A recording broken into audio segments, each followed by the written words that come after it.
वक्फ संशोधन बिल आज संसद में पेश किया जा रहा है। इस बिल को लेकर देश का आम मुसलमान क्या सोचता है, ये जानने के लिए हम मौजूद हैं संगम नगरी प्रयागराज में। और हमारे साथ समाज के अलग अलग तबके से जुड़े हुए मुस्लिम समुदाय के तमाम लोग हैं। हम इनसे बात करते हैं और जानने की कोशिश करते हैं कि वक्फ बिल को लेकर इनकी क्या राय है। क्या नाम है आपका और क्या मोहम्मद करते हैं? अकबर। जी जी।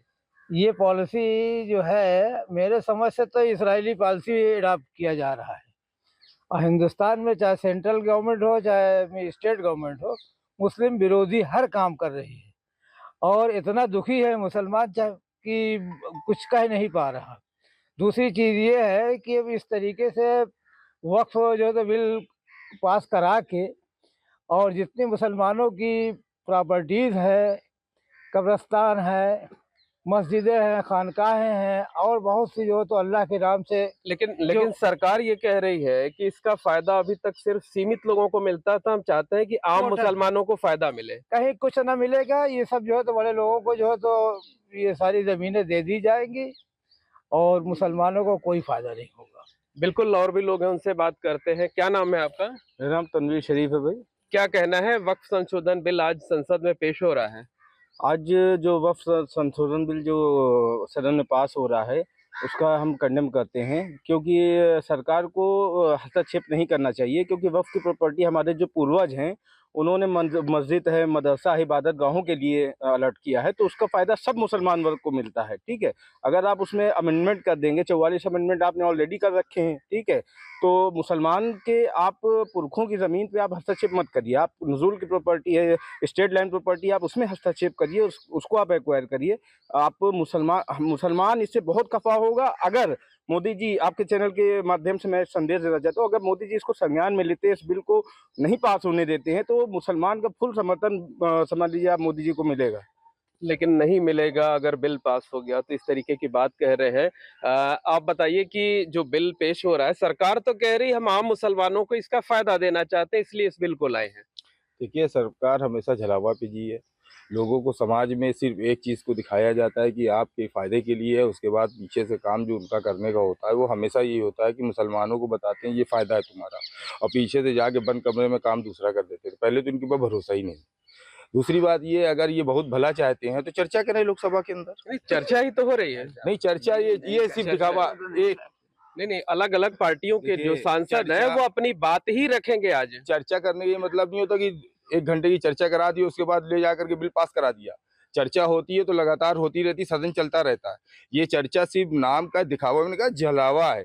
ये सिर्फ वक्ती है, दिखा करके उसके बाद जो काम इनको करना है, इनका मकसद ये है। लेकिन हम लोग सड़क से लेकर के संसद तक, जैसे संसद के अंदर बोला हमारे नेता ने, उसी तरीके से बिल्कुल, और भी लोग हैं, उनसे भी बात करते हैं। क्या नाम है आपका? जो है विरोध करेंगे। जी जी, देखिए, क्या नाम है आपका?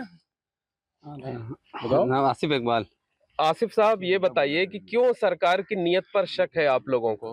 भाई एक ज़माने से हम लोग मस्जिद में नमाज़ें अदा कर रहे हैं, अचानक से ये बिल आ गया है।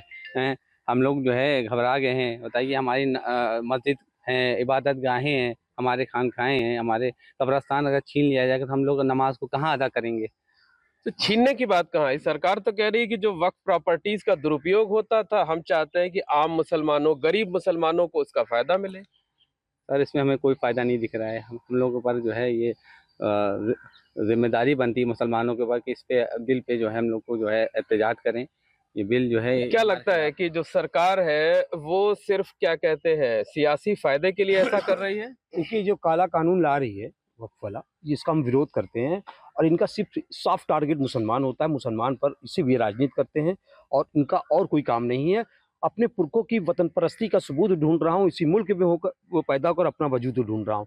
आज भारतीय जनता पार्टी जिस तरीके से मुसलमानों पर सियासत कर रही है, उनके इबादत गाह, उनकी मस्जिद, उनकी दरगाह, उनके कब्रस्तानों पर जिस तरीके से उनका हस्तक्षेप हो रहा है, ये गलत है। इसको नहीं होना चाहिए, क्योंकि अगर आप मुसलमानों की बहुत चिंता आप करते हैं तो उनके हालात पर चिंता कीजिए, उनको आरक्षण और इसमें ज्वाइंट पार्लियामेंट्री कमेटी बनाई गई थी, कई महीने तक उसने लोगों के बीच जाकर राय लिया, उसके बाद वो ड्राफ्ट तैयार किया गया। ये भी फर्जी है। इसमें कोई जो उन्होंने जो बताया, जो लोगों का वहाँ पे चर्चाएं हुई है, वो चर्चा उसमें शामिल नहीं किया गया।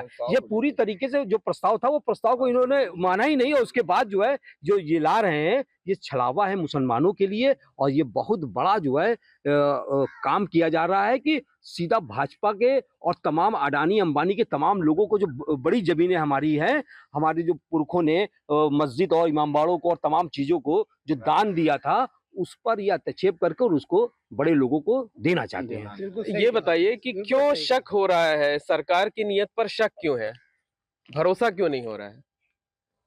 देखिए, वक्फ बिल, वक्फ प्रॉपर्टी ईश्वर की, अल्लाह की प्रॉपर्टी है और अल्लाह ही जो है अहकमुल हाकिमीन है, सर्वशक्तिमान है।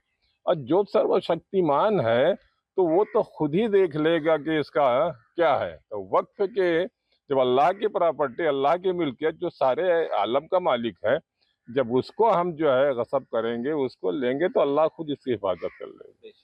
तो फिर तो विरोध भी नहीं करना चाहिए। हाँ, अल्लाह ने जो चीजें हमको हुक्म दिया है, समझे कि नहीं, सब कुछ तो अल्लाह की दी हुई है हम। और अल्लाह के अगर अहकाम को जो है तो कोई जो है वो उसके मुखालफत वो करेगा, तो जाहिर सी बात मतलब है। आप चाहते हैं कि इस तरीके का बिल नहीं लाया जाना चाहिए था। बेशक। हम बिल्कुल, देखिए, क्या नाम है आपका? मोहम्मद इस्माइल। इस्माइल भाई, ये बताइए कि क्या चाहते हैं आप? हम चाहते हैं ये बिल जो है कैंसिल हो जाए, पास ना हो। देखिए, कोई चीज़ दान दी हुई है तो उसमें सरकार का क्या हस्तक्षेप है? तो दान दिया हुआ है ना, कुछ जैसे चल रहा है चलने दीजिए उसको, पहले से भी चल रहा है उसी तरह रहने दीजिए। हस्तक्षेप करने की क्या जरूरत है उसके अंदर? सरकार तो कह रही कुछ कमी रह गई थी, हम उसको ठीक करना कमी चाहते हैं। नहीं है सर, कमी नहीं है, बस उसमें कुछ ना कुछ जो करना चाह रहे हैं अपना, इनकी नीयत ठीक नहीं है।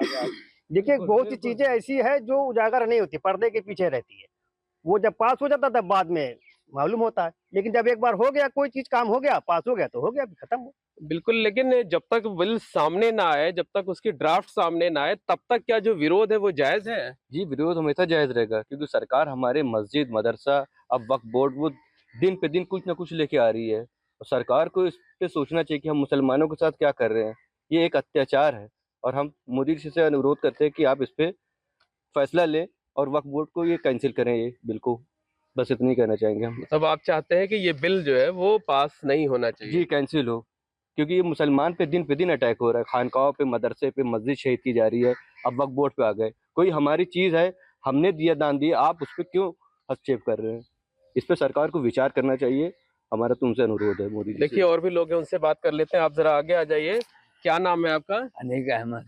अनीस भाई, ये बताइए कि क्या चाहते हैं आप?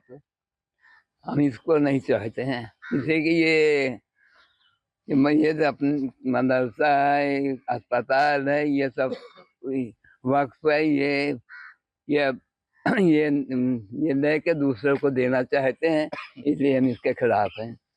क्या करेंगे फिर खिलाफ? हम इसके खिलाफ हैं, इसके एहतजाज करेंगे। वो तो विरोध करेंगे अपना विरोध। लोकतांत्रिक तरीके जी, से, जी। कानून के दायरे में कानून रह के दायरे करके जो है वो। क्या कहना चाहते हैं? कह दिया मैंने, जी। कह दिया। मैं तो घोर निंदा करता हूँ, विरोध करता हूँ, बिल्कुल हार्डली, फोर्सली मैं इसका विरोध करता हूँ। तो सरकार की नीयत पर शक है, बिल्कुल शक है, भरोसा नहीं है। बिल्कुल भरोसा नहीं है। अगर ये बिल रोका जाएगा, जब मुसलमान के बीच में मोदी जी को लेकर, भारतीय जनता पार्टी को लेकर भरोसा कायम होगा। ये एक तो मतलब ये चुनावी फैक्टर के वजह से, एक लाभ देने की वजह से बड़े तबके के लोगों को मुसलमान की ज़मीनों में हस्तक्षेप सरकार को नहीं करना चाहिए। अगर वो इस बिल को, मोदी जी हैं या जो भी संसदीय जितने सांसद हैं हमारे, वो अगर आपके माध्यम से मैं ये कहना चाह रहा हूँ, चैनल देख रहे हैं। मतलब आप लोगों का ये मानना है कि ये जो कुछ हो रहा है ये सब सियासी वजहों से हो रहा है? बेशक, इसमें कोई दो राय नहीं है। जिस तरीके से मुसलमानों पर, उनकी टोपी पर, उनके खाने पर, उनके कपड़े पर, उनके मोहल्ले पर राजनीति होती है, इतना साफ टारगेट मुसलमान है। और अल्लाह इतनी बड़ी मतलब उसमें है कि हर बार जो सिर्फ मुसलमान को टारगेट करके ये पॉलिसी बनाते हैं और उस पर राजनीति करते हैं। हम ये चाहते हैं कि जो काला कानून संसद, मतलब आपको लगता है कि टारगेट किया जा रहा है मुसलमानों को? बेशक टारगेट किया जा रहा है। हमारे कपड़ों पे, हमारे जो है मस्जिदों को, हर चीज़ पे एहतजाज कर रहे हैं, रोक लगा रहे हैं। ये गलत है। ये एक ज़माने से हम लोग नमाज मस्जिदों में अदा कर रहे हैं, कोई दिक्कत नहीं है। पहले बाहर पढ़ लेते थे, अब उस बाहर पढ़ने में भी पाबंदी लगा रहे हैं कि बाहर ना पढ़ने पाए। लेकिन अगर बाहर नहीं पढ़ रहे हैं उससे कोई नुकसान तो है नहीं? मैं ये कहूँगा कि उसमें नुकसान क्या है? जब मस्जिद में तो हम लोग पढ़ते ही हैं, जब मस्जिद फुल हो जाती है तब हम लोग बाहर आते हैं। मुश्किल से 15 मिनट या 20 मिनट की बात होती है। और जाहिर सी बात ये है, बिल को लेकर क्या मानते हैं? ये एक बिल गलत है, ये नहीं होना चाहिए। लेकिन मैं पूरा कंडेम्ड करता हूँ कि ये नहीं होना चाहिए। तो निश्चित तौर पर कहा जा सकता है कि संगम नगरी प्रयागराज के जो मुस्लिम समुदाय के लोग हैं वो वक्फ संशोधन बिल को लेकर कतई सहमत नहीं है। उन्हें सरकार की नीयत पर शक है। उनका साफ तौर पर कहना है कि सरकार सिर्फ सियासी फायदे के लिए ये बिल लेकर के आ रही है। इससे आम मुसलमानों का कोई भला नहीं होना है बल्कि उनका नुकसान ही होना है। For exclusive and insightful videos, subscribe to our new channel ABP Live Premium. For exclusive and insightful videos, subscribe to our new channel ABP Live Premium.